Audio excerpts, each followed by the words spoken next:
हाय दोस्त, वीडियो में आपका स्वागत है। मैं रुपेश शर्मा आप लोगों के लिए जो है कि हमेशा मैं तैयार रहता हूँ।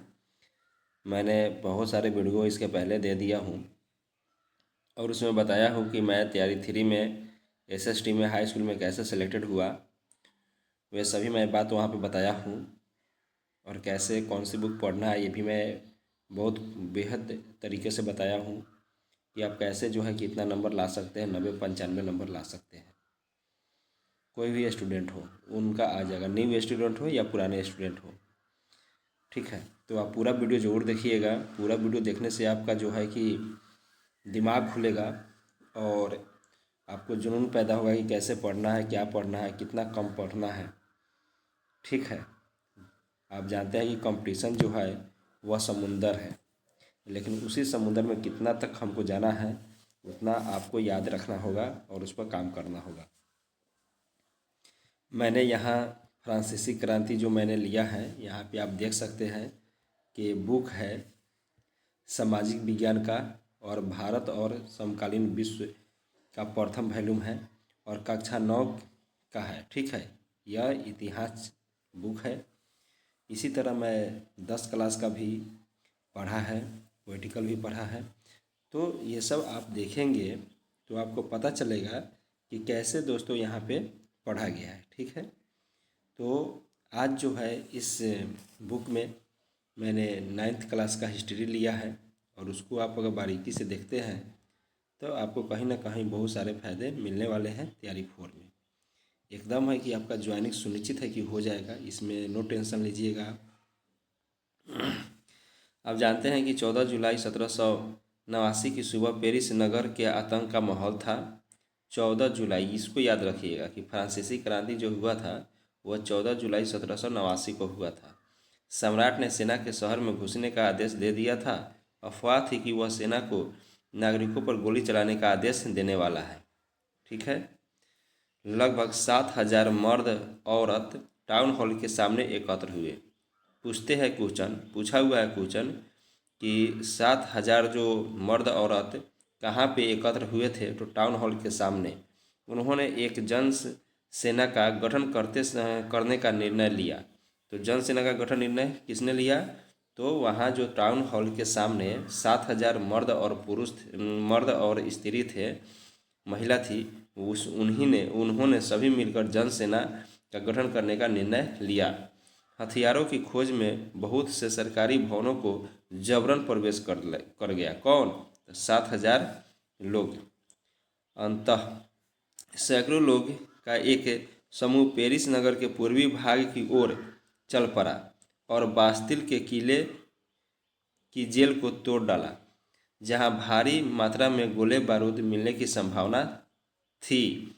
तो आप समझे बात को कि पूछता है क्वेश्चन कि बास्तिल का जो किला है वह पेरिस नगर के किस दिशा में है? तो यह है पूर्वी भाग में। इसको आप याद रखिएगा, क्वेश्चन यहीं से बनते हैं। ठीक है, आगे देखेंगे हम लोग। यहाँ पे कह रहा है कि हथियारों पर कब्जा की इस शस्त्र लड़ाई में बास्तिल का कमांडर मारा गया और कैदी को छुड़ा लिया गया। उनकी संख्या केवल 7 थी। तो आपसे पूछेगा क्वेश्चन कि बास्तिल के जो किला थी, जेल थी, उसमें कितने जो है कि संख्या में छुड़ा लिए गए थे? तो कैदी को तो 7। सम्राट की निरंकुश शक्ति का प्रतीक होने के कारण बास्तिल का किला, आप समझे, पूछेगा क्वेश्चन से सम्राट की निरंकुश शक्ति का प्रतीक कौन था? तो बास्तिल का किला लोगों ने घृणा का केंद्र था, इसलिए किला को ढा दिया गया और उनकी अवशेष बाजारों में उन लोगों को बेच दिया गया जो इस ध्वज को बतौर स्मृति चिन्ह में संजोए चाहता था। मतलब उसको कीन कर जो अपने घर में सजाने के लिए ले गया। ठीक है, आगे देखेंगे। इस घटना के बाद कई दिनों तक पेरिस तथा देश में देहाती क्षेत्रों में कई और संघर्ष हुआ। अधिकांश जनता पाव रोटी की महंगाई कीमतों का विरोध कर रही थी। ठीक है, आप समझेंगे कि पूछेगा कि पेरिस में सबसे अधिक किस चीज़ का विरोध हो रहा था? तो अधिकांश जनता पाव रोटी की मांग की कीमतों को लेकर विरोध कर रहा था। ये क्वेश्चन बन सकते हैं। बाद में इस दौर का सियालोकन करते हुए इतिहासकार ने इसे एक लंबी घटनाक्रम की ऐसे शुरुआत कड़ी के रूप में देखा जिनकी परिणति फ्रांस के सम्राट को फांसी दिए जाने से में हुई। हालांकि उस समय अधिकांश लोग को ऐसे नतीजे की उम्मीद नहीं थी। ऐसा क्यों और कैसे हुआ, इसके बारे में हम लोग आगे समझेंगे। ठीक है दोस्त, आगे हम लोग देखेंगे। तो आगे यहाँ कह रहा है कि सन 1774 ईस्वी में बुर्बो राजवंश की लुई 16वें फ्रांस की गद्दी पर आसीन हुआ। पूछेगा क्वेश्चन कि लुई 16वें गद्दी पर कब बैठा, तो 1774 ईस्वी में उन्होंने गद्दी पर बैठा था। उस समय उनकी उम्र 20 साल थी। ये भी क्वेश्चन पूछ दिया गया है, जो 6 to 8 की एग्ज़ाम कैंसिल हुई थी तैयारी 3 में, ये पूछ दिया गया है कि जब लुई 16वें गद्दी पर बैठा उस समय उसकी उम्र कितनी थी, तो 20 साल थी। उनका विवाह ऑस्ट्रिया की राजकुमारी मेरी एंटोनियट से हुआ था। राजारोहण के समय उनके राजकोष खाली पाया। उन्होंने क्या, राजकोष खाली पाया। राजकोष में कुछ नहीं था। लंबे समय तक चले युद्ध के कारण फ्रांस के वित्तीय संसाधन नष्ट हो चुके थे। वर्साए के विशाल महल और राज दरबार की शानो शौकत बनाए रखने की फिजूल खर्च का बोझ अलग से था। देखिए, मैं वहीं ठहरूंगा जहां आपका क्वेश्चन बन रहा होगा।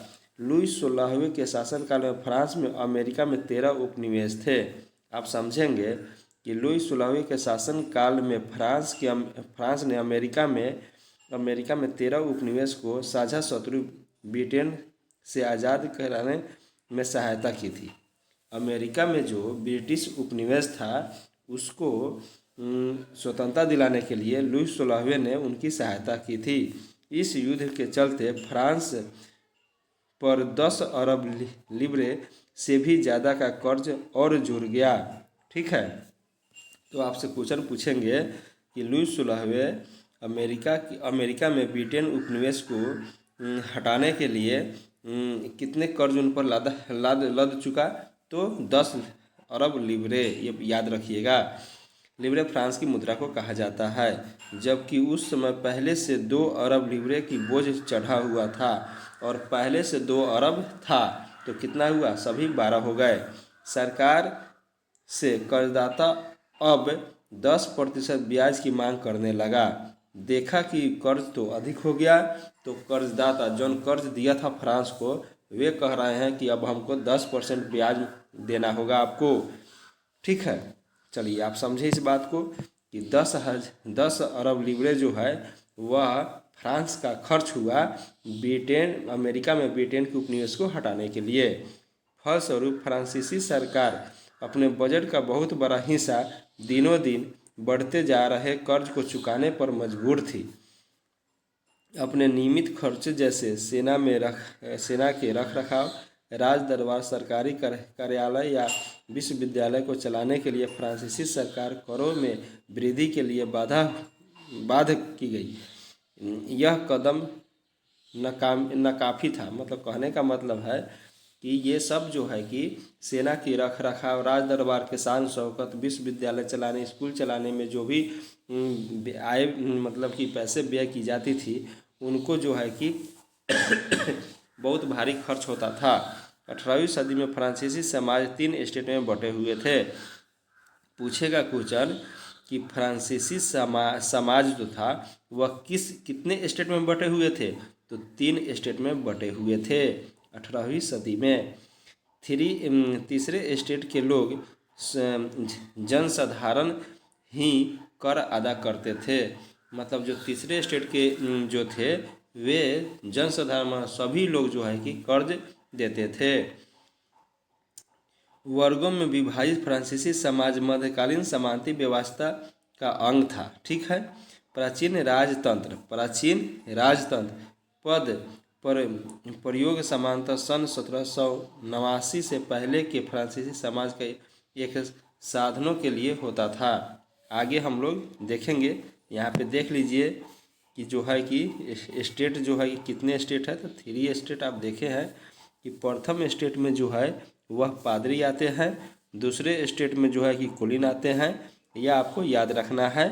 और तीसरे स्टेट में जो है वह बड़े व्यवसाय, व्यापारी, अदालत और कर्मचारी वर्ग के लोग आते हैं। ठीक है, आगे हम लोग देखेंगे कि फ्रांसीसी समाज की वर्ण व्यवस्था को दर्शाता है। आप देखे हैं कि पूरे आबादी में लगभग 90% किसान थे। कितना? जो 90%। और किसान किस वर्ग में आते थे? तो तीसरी वर्ग में आते थे। लेकिन ज़मीन के मालिक किसानों की संख्या बहुत कम थी। लेकिन ज़मीन के मालिक किसान की संख्या बहुत कम थी। 90% किसान थे लेकिन उनके पास ज़मीन नहीं थी। लगभग 60% ज़मीन पर कुलीनों, चर्चों और थ्री स्टेट के अमीर का अधिकार था। पूछेगा क्वेश्चन कि फ्रांस में ज़मीन अधिक किसके पास था? तो कुलीन, चर्च और जो तीसरे स्टेट के अमीर लोग थे उन्हीं के पास था। प्रथम दो स्टेट कुलीन वर्ग एवं पादरी वर्ग के लोग को कुछ विशेषाधिकार जन्मजात प्राप्त था। पादरी प्रथम स्टेट का था और कुलीन द्वितीय स्टेट का था। ठीक है, इसमें से सबसे महत्वपूर्ण विशेषाधिकार था राज्य को दिए जाने वाले करों में छूट। कुलीन वर्ग को इस अन्य समानती विशेषाधिकार भी हासिल थे। कुलीन वर्ग को वह किसानों से समानती कर वसूला करते थे। तब पूछेगा क्वेश्चन कि वह किसानों से समानती कर वसूला कौन करते थे? तो कुलीन करते थे। और कुलीन किस वर्ग में आते थे? किस स्टेट में? तो दूसरे स्टेट में कुलीन आते थे। वहीं जो है वह किसानों का कर लेते थे। किसान अपने स्वामी की सेवा मतलब इनाम के एवं घर की खेती में काम करके सैन्य सेवा देना अथवा सड़कों के निर्माण में सहयोग आदि करने के लिए बाध्य थे। किसान जो थे वहाँ के, उनको स्वामी का सेवा भी करना होता था। उसके बाद में उनको घर पर भी काम करना पड़ता था, खेती बाड़ी करना पड़ता था, सेना में भी बहाली होना पड़ता था। ये सब काम जो है कि कुलीन करना ही होता था, वह इसके लिए बाध्य था। क्या था? बाध्य था। चर्च भी किसानों से करों का एक हिस्सा टाइड, पूछेगा टाइड, धार्मिक कर था, धार्मिक कर के रूप में वसूलता था। ऊपर से तीसरे स्टेट के तमाम लोगों का सरकार को तो कर चुकाना ही होता था। इस करों को टाइल कहा जाता था। अब आप समझिए, तीसरे स्टेट के जो लोग थे वो उनको जो है कि टाइड दिया जाता था। देखिए, टाइड यानी द है तो यह धार्मिक कर हो गया, और टाइल है तो यह प्रत्यक्ष कर हो गया, जो तीसरे स्टेट के सभी लोगों को देना पड़ता था। और अनेक अप्रत्यक्ष कर शामिल थे किसमें? टाइल में। तो अप्रत्यक्ष कर नमक हो गया, तंबाकू जैसे रोजाना उपयोग की वस्तुओं पर लगाया जाता था। इस प्रकार राज्य के वित्तीय आगे देखेंगे, वित्तीय कामकाज पर सारा बोझ करों के माध्यम से जनता वहन करती थी। अब जितनी राज दरबार में खर्चा होता था, जितने कर्मचारी को वेतन दिए जाते थे, वह कहाँ से आते थे? तो वह साधारण लोगों से, तीसरे स्टेट के लोगों से आते थे। समझे बात को?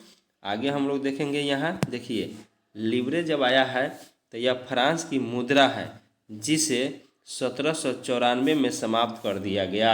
तो क्वेश्चन पूछेगा कि फ्रांस की मुद्रा लिब्रे को कब समाप्त कर दिया गया? तो 1794 में समाप्त कर दिया गया। एक आया है स्टेट।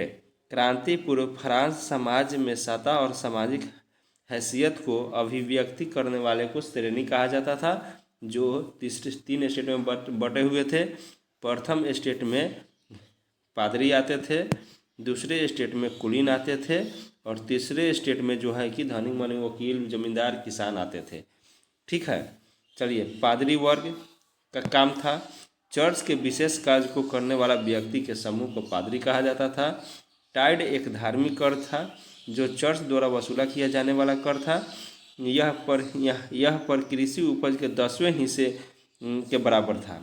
जो टाइड था एक धार्मिक कर, वह उपज का 10वें भाग किसान को देना पड़ता था। टाइल सीधी राज्य को अदा की जाने वाली कर थी। टाइल जो अप्रत्यक्ष कर जो टाइल क्या थी, प्रत्यक्ष कर थी। ठीक है, चलिए आगे हम लोग देखते हैं। यहाँ पे देख लीजिए कि ये कर वसूलने वाला बैठा हुआ है कुलीन, और ये किसान जो है कि वह कर्ज इनको दे रहा है।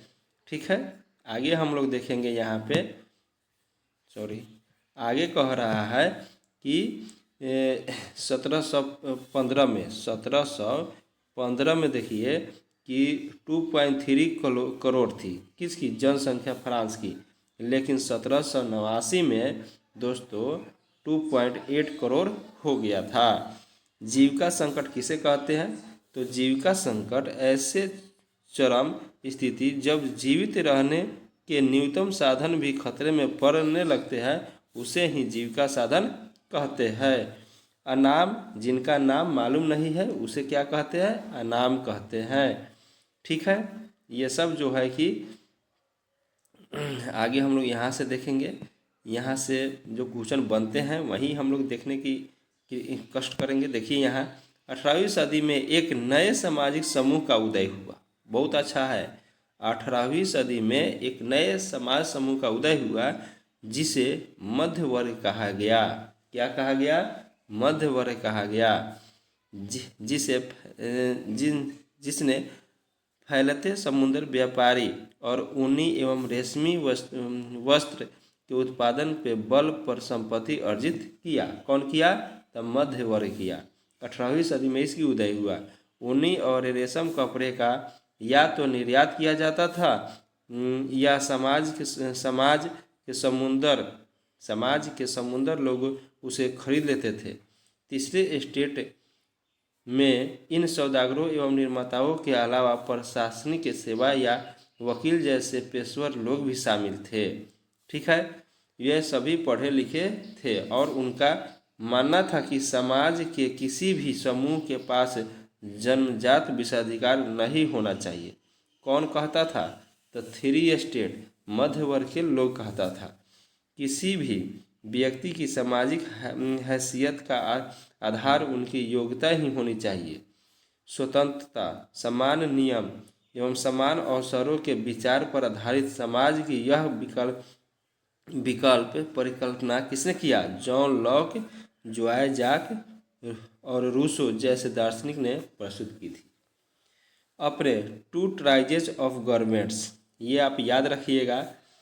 ये तो आप समझे कि किसी को जन्मजात विशेषाधिकार नहीं होना चाहिए। किसी भी व्यक्ति की पहचान जो है उसकी योग्यता से होनी चाहिए। यह किसने कहा? यह किसकी सोच थी? तो यह सोच थी जॉन लॉक, ज्वाय जाक और रूसो की सोच थी। टू ट्राइजेस ऑफ गवर्नमेंट्स के लेखक कौन है, इसके बारे में हम लोग देखेंगे। तो टू ट्राइजेस के लेखक कौन है? और टू ट्राइजेस ऑफ गवर्नमेंट्स के लेखक कौन है? तो लॉक है। ने राजा के देवी के निरंकुश अधिकारों के सिद्धांत का खंडन किया है। रूसो ने इस विचार को आगे बढ़ाते हुए जनता और उनकी प्रतिनिधियों के बीच एक सामाजिक अनुबंध पर आधारित सरकार का प्रस्ताव रखा। किसने रखा? देखिए, रूसो ने सामाजिक अनुबंध। ठीक है, मोंटेस्क्यू ने the spirit of the laws नामक रचना में सरकार के अंदर विधायिका, कार्यपालिका, न्यायपालिका के बीच का रास्ता का विभाजन किया। ठीक है, आप समझे इस बात को। आगे देखेंगे, आगे कह रहा है कि विधायिका, कार्यपालिका, न्यायपालिका तो मोंटेस्क्यू का है। किस में? द स्पिरिट ऑफ लॉज में। ठीक है, विभाजन किया। जब संयुक्त राज्य अमेरिका ने 13 उपनिवेश ने ब्रिटेन से खुद को आज़ाद घोषित कर दिया। कौन? अमेरिका। इस मॉडल पर सरकार बनी। जब अमेरिका ने 13 उपनिवेश जो ब्रिटेन के थे उसे स्वतंत्र घोषित कर लिया, तब फ्रांस के राजनीतिक चिंतनों के लिए अमेरिका संविधान और उनके दी गई व्यक्तिगत अधिकारों की गारंटी प्रेरणा का एक महत्वपूर्ण स्रोत बना। तो पूछेगा कि मोंटेस्क्यू का विचार कहाँ उभर कर किस कानून में शामिल हुआ? तो अमेरिका के कानून में शामिल हुआ। अमेरिका ने वहाँ पे कार्यपालिका, विधायपालिका, न्यायपालिका से सरकार बनाई। ठीक है, आगे हम लोग देखेंगे कि यहाँ पे दिया हुआ है कि दार्शनिक ने इस विचारों पर कॉफ़ी हाउसों में सैलून की गोष्ठियों में गर्मा गर्म बहस हुआ करती थी और पुस्तकों और अखबारों के माध्यम से इनकी व्यापक प्रसार प्रसार हुआ। पुस्तकों एवं अखबारों के लोग के बीच जोर से पढ़ा जाता ताकि अनपढ़ भी उसे समझ सके। अखबार जब उस समय छपाती थी, पुस्तकें उस समय थी, तो उसको जोर से पढ़ा जाता था ताकि अनपढ़ भी उसे सुन सके। इस समय लुई 16वें द्वारा राज्य के खर्चों को पूरा करने के लिए फिर से कर लगाए जाने की खबर से विशेषाधिकार वाली व्यवस्था के विरुद्ध गुस्सा भड़क उठी। अब जो है कि अखबार बहुत सारे चीज़ों पर लुई 16वें चाहते थे कि कर बढ़ाया जाए, लेकिन जनता को तो पहले ही कर से दबा दिया गया था, तो वो नहीं चाहते थे कि फिर जो है कि फ्रांस में कर बढ़े। देखिए, सू फ्रांसीसी पैसे को क्या कहा जाता था? सू कहा जाता था। यहाँ आप याद रखिएगा। आर्थर यंग ने अंग्रेज में सन 1787 से 1789 के दौरान फ्रांस की यात्रा की थी। ठीक है, तो ये क्वेश्चन पूछ सकते हैं। ठीक है, हम लोग एक भी क्वेश्चन नहीं छोड़ पाएंगे, क्योंकि क्वेश्चन छोड़ने से जो है कि बात बिगड़ सकती है। ठीक है, तो आप देखेंगे कि ये बुक में सभी मेंशन किया हुआ है। तो आज के लिए इतना ही रहने देते हैं। फिर जो है कि नेक्स्ट क्लास में आपको यहाँ से शुरू किया जाएगा। ठीक है, तो थैंक यू दोस्त, अगले वीडियो में आपसे मिलते हैं।